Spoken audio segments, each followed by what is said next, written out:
privacy is power. Now, the military and their government, who are run by the internationalists who run the judiciary and currency, they do everything possible to empower themselves through secrecy. And they do everything possible to disempower the people from the individual on up by invading the privacy. Soon, privacy right now, real privacy, you can't afford it. You don't, it's not even available. If they want to look at you, you're going to be looked at. And they're looking. They're looking at a lot of people, and they don't know it. You know, That's we right. know it. We know it because we've suffered terrible abuse. But some people, you know, their stalking is just starting. Their harassment is just starting. They don't know what's going on. They're divulging all their secrets by accident to these people, you know, because they don't know that their house is tapped or their phones are tapped or that they have this imprint that you talk about, these this radio signature.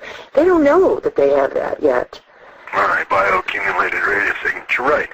And, you know, it's just the people that are perfect herd animals, it's a terrible term, you know, it's so insensitive, but there's really not a better way of putting it. They are perfect herd animals, you know, and their conditioning is perfect. Some of those people will go to their grave and might be stalked the whole way and would never even know.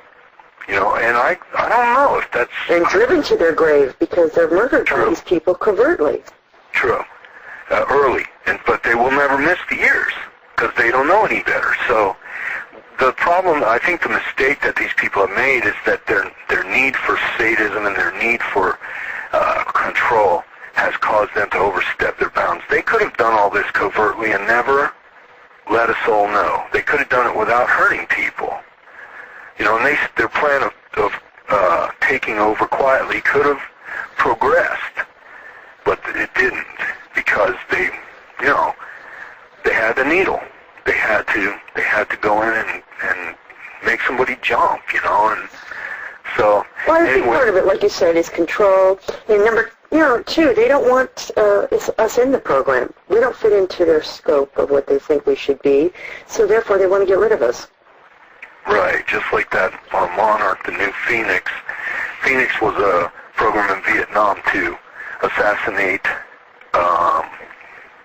portions of the enemy in novel ways. And the new Phoenix is the same way, but being used here by Black Ops with electronic directed energy weapons and poisons and biotech and nanotechnology and just about anything they can.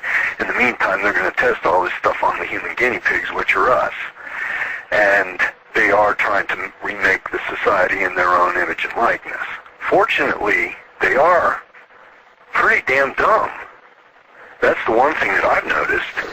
Now, back in the 80s, I was reading a magazine called High Times. It's about marijuana, and I just came across it somewhere. I don't know how I got it, but I was reading in there, just letter to the editor, and I was looking at some of the things that were written by these guys in the 80s who had said, hey, man, you know, we're on strike. We pulled out. We can't do much, but we can deny them our talent. And I thought, wow. And at the time, I was working for Federal Express. And after I read that, you know what? It was less than a year I quit Federal Express. And then it was just a matter of a few years where I went out on my own. And at all costs, I've starved bad. You know, they make it rough on you. They don't like you to do that. Especially because I was a super troop in the Air Force and worked in the airline industry and then ended up at Federal Express, which is a perfect, you know, kind of job for most people and things like that. And so anyway, they don't. The one thing though is they can't do it without. They need innovators. They need free thinkers. They need a lot of the surveillance is to feed off inventors. That's in my book too. And I mean, there's a ton of proof for that because they're real. They cannot think for themselves. They're only good at stealing. So to get new technology and new ideas and things like that, if they don't have the people with the talent mind controlled under their thumb working for them for crap wages, well then they got to steal it. And they have no compunction about stealing. They're glad to do it. So a lot of this technology is that. There is no inventor in the world today who's not being stalked and mobbed and surveilled. And if their inventions have possible military applications, it's a lot worse than that. So, that's just one other aspect of it all. Well, I have interviewed a man who was an inventor, and he's the one who spoke about Project Bluebeam, and he has been stalked horribly. Mm-hmm. He had 2 children killed in the womb, even. But his attitude is not, I'm not going to give in. I'm going to get out there and give people information. They're not, they've driven me down, but I'm not. I'm far from over, as they say. So I think you're absolutely right about that. Well, I had to take the same tack.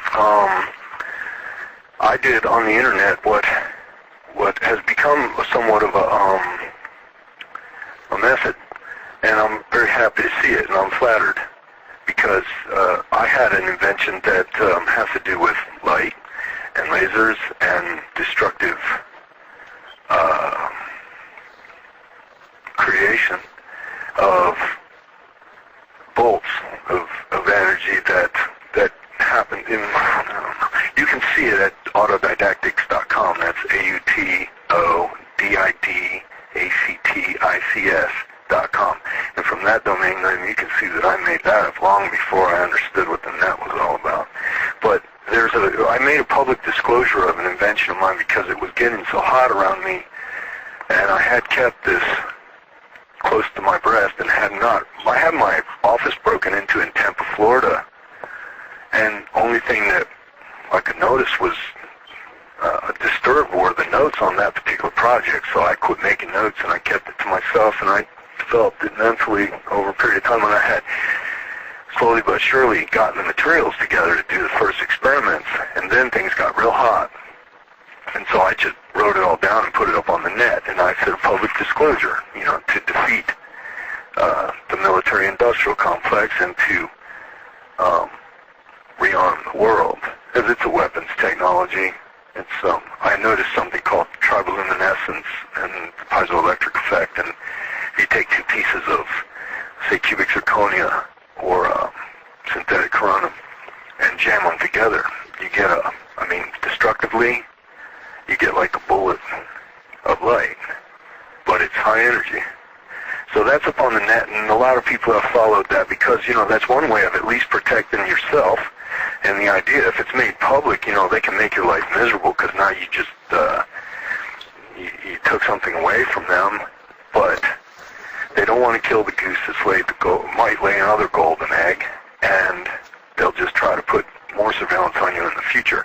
Now a lot of people are starting to make the inventions and write books about it, and they might copyright the book, or they might just publish the book and sell the book. And so not only is it out in public, but the inventor actually gets some monetary return from his idea by selling the book, if it's good enough, on his inventions, and then somebody can't come along and patent it and restrict him from using his own invention, which happens a lot more than most people know.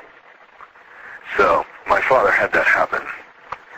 The corporate people have lots of money, and sometimes when you turn your invention over to a patent attorney, bad things happen. Not all of them, but sometimes. So I'm going through my notes here to see if we've missed anything important. Well, Bill, that's good because we are out of time. And you are so brilliant and so informative. I want to thank you. Is there anything you want to add while you're looking through your notes before we close? I think we did a real good job of covering everything that I had.